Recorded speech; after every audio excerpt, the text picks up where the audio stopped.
Friday Night Funkin' is an internet phenomenon that continues to surprise everyone. What started out as a simple entry for a game jam grew bigger and bigger each month. Just half a year after its initial debut on Newgrounds, it launched a shockingly successful crowdfunding project.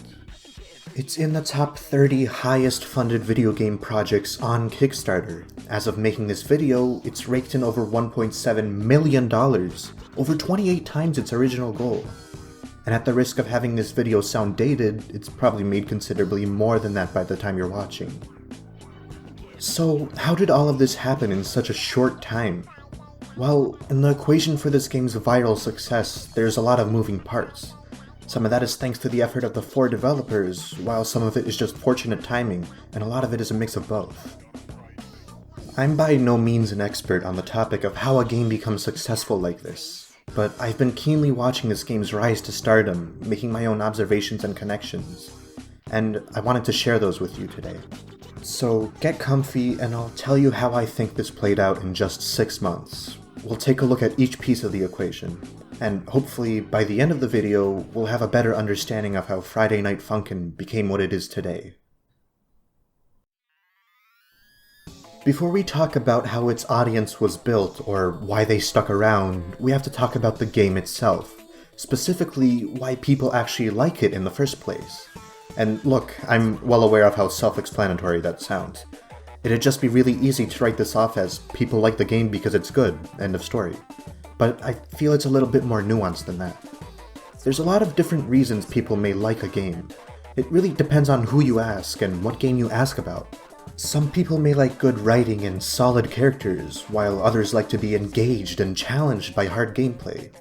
Even so, there are some aspects of games that are more universally enjoyable than others, and Friday Night Funkin' has a few of those aspects, the first of which is its presentation. You can use a lot of exciting words to describe this game, like stylish, bold, and exciting.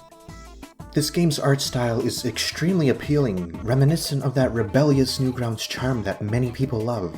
It's overflowing with personality, and most importantly, that art style is fun. It communicates the tone of this game in seconds to anyone looking at it. Friday Night Funkin's presentation is very simple and iconic, and who can't get behind that? That's exactly why so many people love it. Another aspect that's appealing to most people is the simplicity in the gameplay. I mean, I'm pretty sure 99% of people would understand how the game works after seeing it for just 10 seconds. You just press 4 inputs to match the timing with the music playing, and that's all there is to it. This simplicity also contributes to accessibility, so pretty much anybody can just hop on the game and start playing it. There's no special skill sets you have to learn, like how to aim in an FPS game or the rules for a strategy game. You just need to know how to press 4 buttons on your keyboard. And that's great, because it means players of all skill levels can easily get on board with playing Friday Night Funkin'. This is definitely a contributing factor to the popularity of this game. And of course, one last important appeal of this game is that music that everyone loves. It's not high-end by any metric, but it's fun to listen to.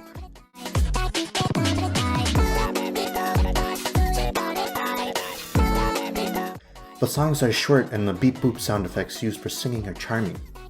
Once you got into Friday Night Funkin', I would wager you've had some of its songs in your music rotation, and you probably still do. So, we've covered why a wide range of people could enjoy Friday Night Funkin', or in simpler terms, what makes the game likable. Even if the game sells itself this way, that's not enough for it to be successful. The question we have to ask now is, how did this game actually get eyes on itself? Well, it's a mix of a few things. One of these things was social media platforms like Twitter and TikTok. These platforms were, and still are, integral to this game's spread. People see screenshots, videos, and fan art of the game everywhere online, and now they're interested enough to investigate it. And like I said, thanks to this game's presentation, it sells itself in just a few seconds. That also brings us to the next point, how people actually get to the game. If you want to play most games, you actually have to visit a gaming marketplace, like Steam. You have to buy and install the game to actually play it. Occasionally, these games might have demos, but many people don't pay attention to them, and you still need to install them to play them. Friday Night Funkin' is special in that not only is it free to play, but you also don't need to install anything to do so. You just type in the game's name in Google and the link pops up as the first result. You click on that and you can play it right there in your browser. A lot of people underestimate just how powerful that is. This kind of easy access lets more people actually play the game themselves. There's barely any commitment or cost, and you don't have to do anything special other than go to the website to play it. That gets way more eyes on the game than if it was paid, or even if it needed to be installed first. And speaking of that, this game came out at an extremely fortunate time. Well, not a fortunate time for humans, but for the game, yes. It's the middle of a pandemic where everyone's staying home, using their computers more. Many people have more free time because of this, and they're looking for a way to spend it. Players are hungry to latch onto something new, especially since the gaming industry slowed down considerably since the pandemic began. Lo and behold, Friday Night Funkin' appears in late 2020 and people finally have something to sink their teeth into. At that point, Friday Night Funkin' has people's attention. Everybody's interested, but there's still one really important issue. There's eyes on the game, yeah, but how do you actually keep those eyes on it for more than a couple of weeks? From its outset, the game seems doomed on this front. It's just a tiny game made at a game jam. On release, it only had 2 songs, which is less than 3 minutes worth of content. No matter what angle you look at that from, this sounds like a recipe for guaranteed failure. Well, it helps that the developers were adding new content every few weeks. Not only that, but each major update was high quality. New characters and new songs were introduced at gradual pace over time.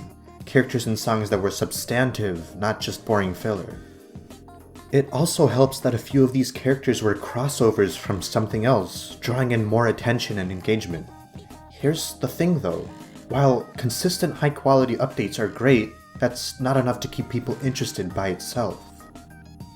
And that leads us to one of the most beloved parts about Friday Night Funkin', the fact that it's open source. This means that the inner workings of the game, the files and the programming, are publicly available to anyone who wants them. When a game dev open sources their project like this, they make it a lot more mod-friendly.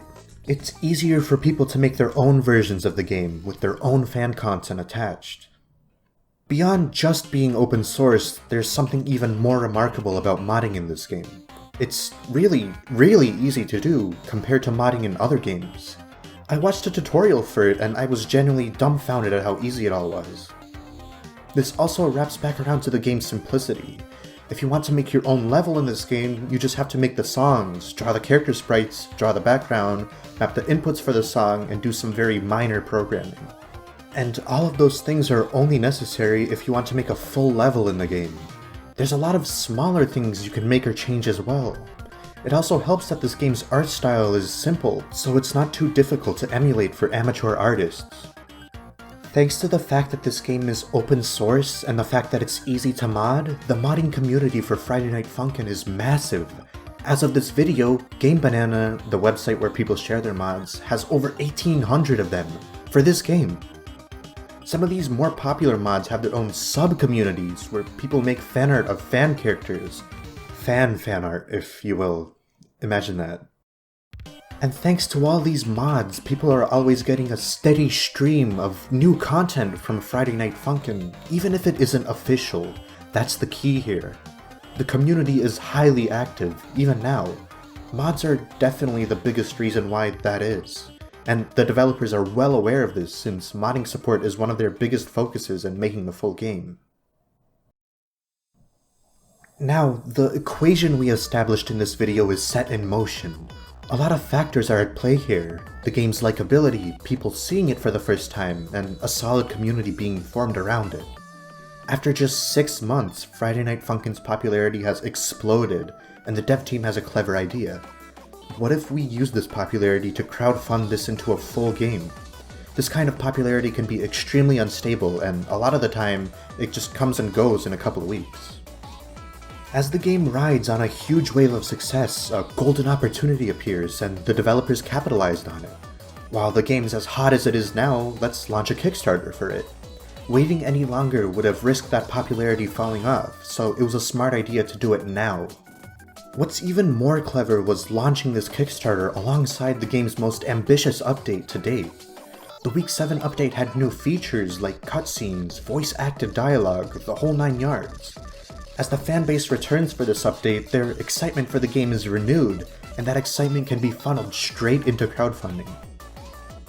The actual Kickstarter itself oozes personality, just like the game, and honestly, it's the funnest atmosphere for a crowdfunding project I've ever seen. The project itself and its stretch goals promise features that everyone wants. More content, cutscenes, multiplayer, mod support, artist collaborations, and more. Fans have been wanting these things, and now is the perfect opportunity for them to help with that. What makes this perfect opportunity shine even brighter is the fact that the prototype for the full game already exists. We've been playing it for 6 months. We know what the full game is going to feel like thanks to that. A lot of Kickstarter projects don't have this upside. They usually only have a trailer for their prototype, not a fully playable demo. On top of that, the developers have actually shown that they're capable of making a high-quality game. That's exactly what they've been working on for the past 6 months. In spite of skepticism and risk that usually comes with Kickstarter projects, potential funders have a reason to be confident in this one. And because of that, they're more willing to donate money to it. Not only did this perfect storm cause Friday Night Funkin' to hit its funding goal less than a day in, but it also lapped that goal dozens of times by now. I'm fairly confident that all the normal stretch goals are going to be hit by the time the funding period ends. You can check for yourself right now, they probably already have been hit. And I can't wait to play through all of them. Thank you so much for watching. If you enjoyed this video or learned something from it, I would kindly ask that you consider leaving a like and subscribing. If you have something you want to add, feel free to leave a comment. All of those things help support the channel a lot, and it lets me know that there's an audience for this sort of thing. Again, thank you for watching, and I hope you have a good one.